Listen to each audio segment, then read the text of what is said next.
ان کو جب قتل کیا گیا کینیڈا میں تو اس کے پیچھے کون نکلا، اور باضابطہ طور پہ یہ کہا گیا کینیڈا کے وزیر اعظم کی طرف سے کہ جو کینیڈا میں تعینات تھے را کے سینئر افسر پون کمار رائے، اب ان کو ہائی کمیشن سے بے دخل بھی کر دیا گیا ہے، وہ اس میں ملوث رہے ہیں۔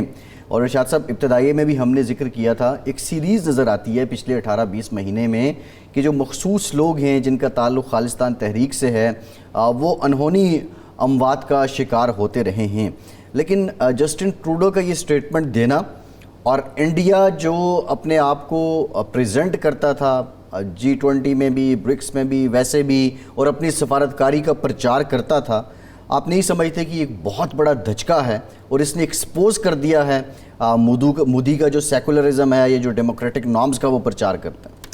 اس میں تو کوئی شک ہی نہیں ہے۔ پاکستان تو خیر ایک تجربہ گاہ رہا ہے بھارت کی، اور بھارت نے یہاں جتنے جرائم کیے ہیں کشمیر میں کیے، اور چونکہ ہم کشمیری عوام کی سپورٹ کر رہے ہیں تو یہاں پاکستان میں بھی ہوتے رہے ہیں۔ 3 سکھ رہنما تو پاکستان میں بھی قتل ہو چکے ہیں نا، لاہور میں پرمجیت سنگھ جو تھے، اس کے بعد پشاور میں ہوئے، ایک اس سے پہلے واقعہ ہوا۔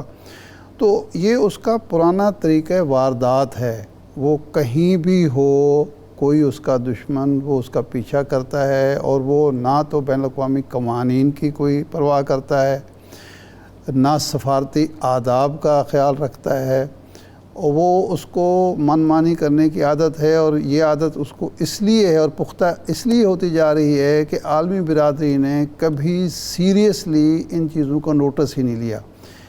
بڑا سائز، بڑی اکانومی اور سو کارڈ بڑی جمہوریت کے پردے میں بڑی منڈی، ہاں وہ میں نے پہلے کہا نا، اکانومی جو بڑی ہے تو منڈی ہے، تو اس کی وجہ سے اس کے ہر جرم کی پردہ پوشی کی گئی، بلکہ میں تو سمجھتا ہوں کہ اس کی حوصلہ افزائی کی گئی۔ 5 اگست کے واقعے پر عالمی برادری نے اس طرح سے ریئیکٹ نہیں کیا جس طرح سے ہونا چاہیے تھا۔ 5 اگست کے بعد اور اس سے پہلے کشمیری عوام کے ساتھ، کشمیری لیڈرشپ کے ساتھ جو کچھ ہوتا رہا، سید علی گیلانی سے جو کچھ ہوا، یاسین ملک سے اب تک جو ہو رہا ہے، اس سے پہلے کئی لیڈرز کے ساتھ جو کچھ ہو چکا ہے، تو وہ انسانی حقوق کی تنظیمیں ہوں، جمہوریت کے علمبردار ممالک ہوں، ریاستیں ہوں، ہمیں اور عالم اسلام کو جمہوریت کا سبق پڑھانے والے امریکہ ہوں، کسی نے بھی اس کا سنجیدگی سے نوٹس نہیں لیا۔ بیان بازی ہو جاتی ہے، ایک بیان دفتر خارجہ نے دے دیا، اسٹیٹ ڈپارٹمنٹ نے دے دیا، کسی انسانی حقوق کی بڑی تنظیم نے ایک بیان جاری کر دیا کہ یہ بڑی زیادتی ہو رہی ہے، لیکن اس زیادتی کو روکنے کے لیے اب اس کے حوصلے بلند ہوتے چلے جا رہے ہیں۔ اور G20 کی جو کانفرنس اس نے کی ہے، اس کے بعد وہ مزید بڑھ رہا ہے، آگے بڑھ رہا ہے، وہ یہ سمجھ رہا ہے کہ اس سے کوئی روکنے والا ٹوکنے والا نہیں ہے۔ یہ بہرحال کینیڈین پرائم منسٹر کو داد دینی بنتی ہے کہ اس نے اس واقعے کو نہ صرف یہ ہے کہ اپنی پارلیمنٹ میں اٹھایا، G20 کانفرنس کے دوران مودی کے سامنے رکھا، اور اب اس کے سفارتی پردے میں جو عراق کا وہاں بیٹھا تھا ہیڈ، اس کو ملک بدل بھی کر دیا، اور اس کے ساتھ ہی ساتھ امریکہ سے بات کی، امریکہ سے کہا کہ دیکھیں یہ آپ کا جو اسٹریٹجک پارٹنر ہے، آپ کا رفیق کار ہے، وہ کیا کر رہا ہے، ہمارے ملک کے اندرونی معاملات میں مداخلت کر رہا ہے، ہماری سیکیورٹی کے لیے مسئلہ بنتا جا رہا ہے، ہماری قومی خود مختاری کو اس نے پامال کیا ہے۔ تو اب دیکھیں کہ اس پر عالمی برادری کیا ری ایکشن دیتی ہے۔ خود امریکہ، ایک بیان تو امریکہ نے دیا کہ ہم اس معاملے کو دیکھ رہے ہیں، لیکن صرف دیکھ رہے ہیں یا کوئی روک تھام کی بھی کوشش کر رہے ہیں، کیونکہ اگر یہاں وہ کامیاب ہوتا ہے تو پھر اگلے کسی اور ملک کی باری ہوگی، وہاں بھی اس کے جو بیٹھے ہوتے ہیں سفارتی پردے میں لوگ، عراق کے ایجنٹ بیٹھے ہوتے ہیں یا اہلکار بیٹھے ہوتے ہیں، وہ یہ کارروائی وہاں بھی کریں گے۔ تو یہ اس کا پرانا طریقہ کار ہے، کوئی نئی بات نہیں ہے۔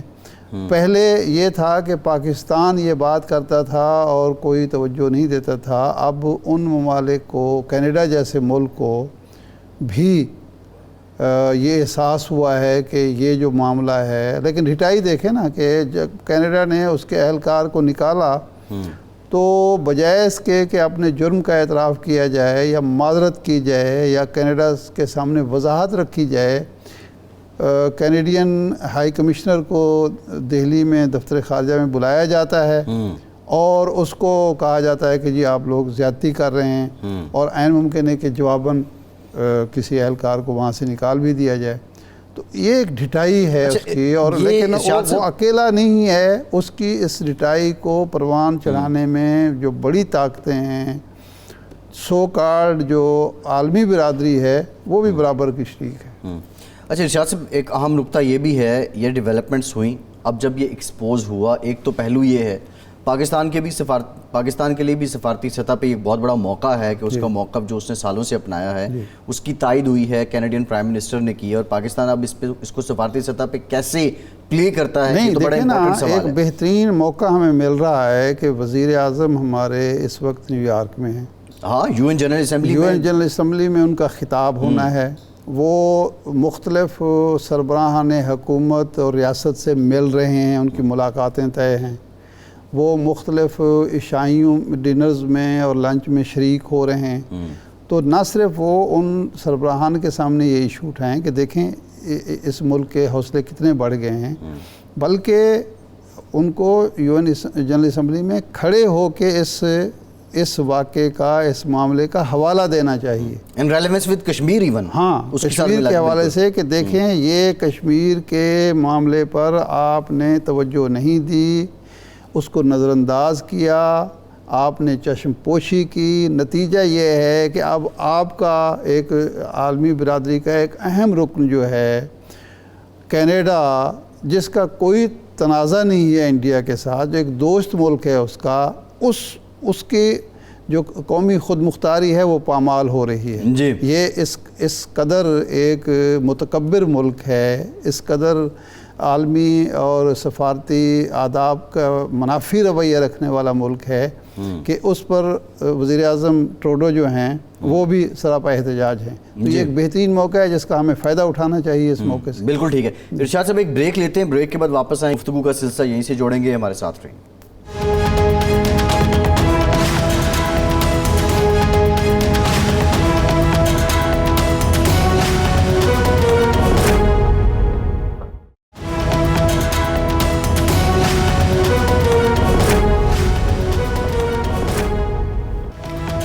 بریک کے بعد ایک بار پھر سے آپ کو خوش آمدید کہیں گے. سابق وزیر اعظم نواز شریف، اور ان کی تاریخ ابھی تک ختم ہی ہے کہ 31 اکتوبر کو وہ وطن واپس آ جائیں گے، پاکستان واپس آ جائیں گے، اور ان کے استقبال کی تیاریاں جاری ہیں.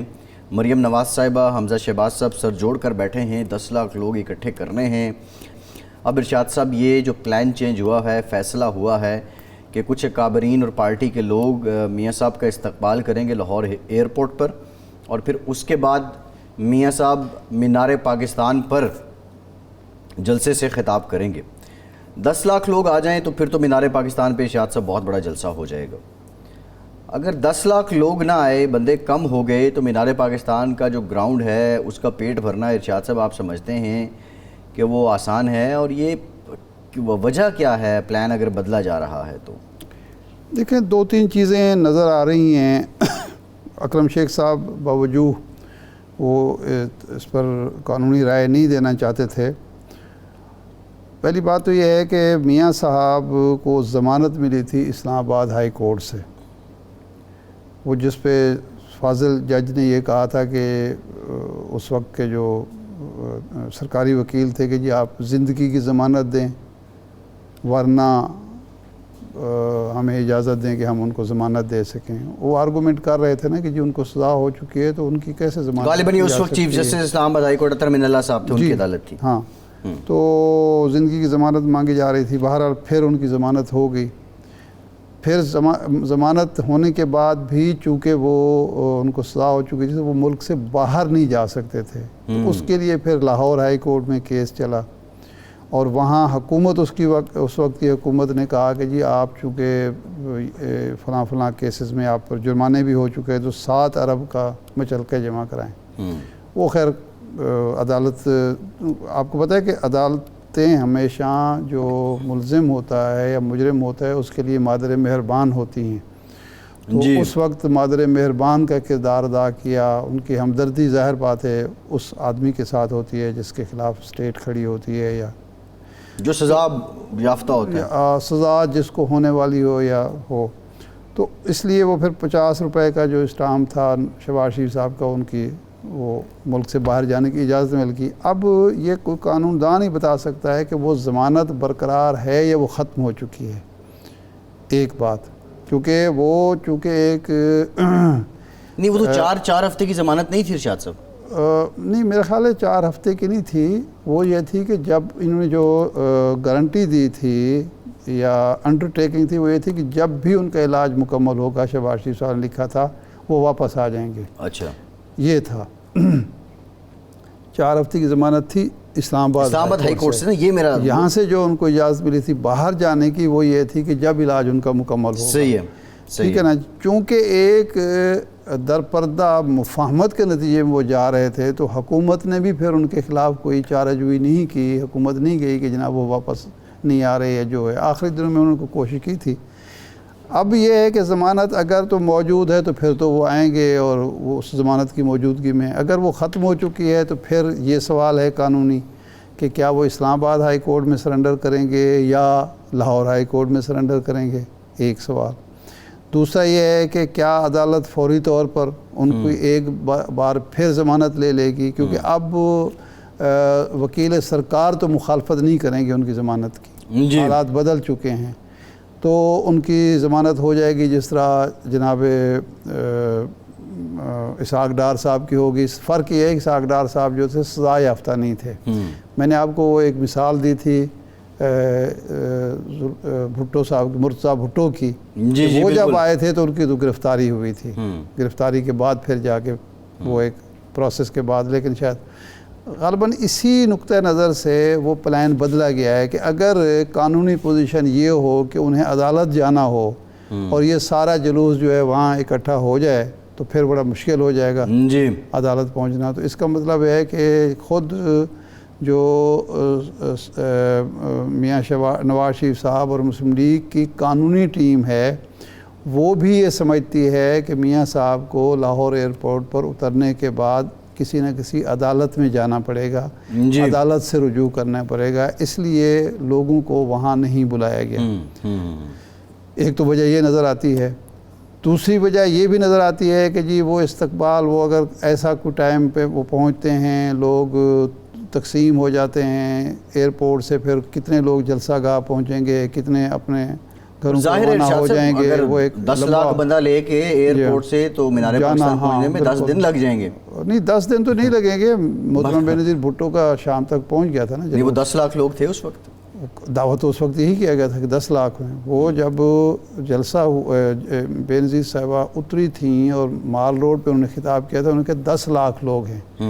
لیکن دوسرے دن جب پریس کانفرنس کی تو انہوں نے کہا نہیں 50 لاکھ لوگ تھے. اچھا, وہ پھر 50 لاکھ دوسرے دن 50 ہو گئے تھے. اس دن وہ 10 لاکھ تھے. تو وہ پہنچ گئی تھیں. تو اب بھی اگر 10 لاکھ لوگ بھی ہوں تو وہ پہنچ جائیں گے, کیوں نہیں پہنچیں گے. ایک چیز جو اور ہے پہلو ہے وہ یہ ہے کہ اب میاں نواز شریف صاحب جب آتے ہیں, تشریف لاتے ہیں, تو اب انہیں یہ اندیشہ تو نہیں ہوگا کہ ان کا جو جلوس ہے استقبالی وہ کہیں اور رک جائے جس طرح پچھلی دفعہ ہوا تھا. وہ اب امکان نظر نہیں آتا, نہ ہوگا ایسا ہوگا. تو میرے خیال قانونی موشگافیوں کی بنیاد پر شاید لوگوں کو ایئرپورٹ نہیں بلایا گیا. اور اس کی وجہ یہی نظر آتی ہے کہ جی وہ قانونی جو رکاوٹیں ہیں وہ بھی اسی دن دور ہو جائیں اور وہ بڑے آرام سے جلسہ گاہ تک پہنچ سکیں. لیکن اب آپ کو یہ شک نہیں ہونا چاہیے کہ 10 لاکھ لوگ اکٹھے نہیں ہوں گے یا جلسہ گاہ نہیں بھرے گی. جلسہ گاہ بھر جائے گی. ارشاد صاحب, آپ نے تو بینظیر بھٹو صاحبہ کا استقبال دیکھا, باقی آپ نے بڑے بڑے جلسے.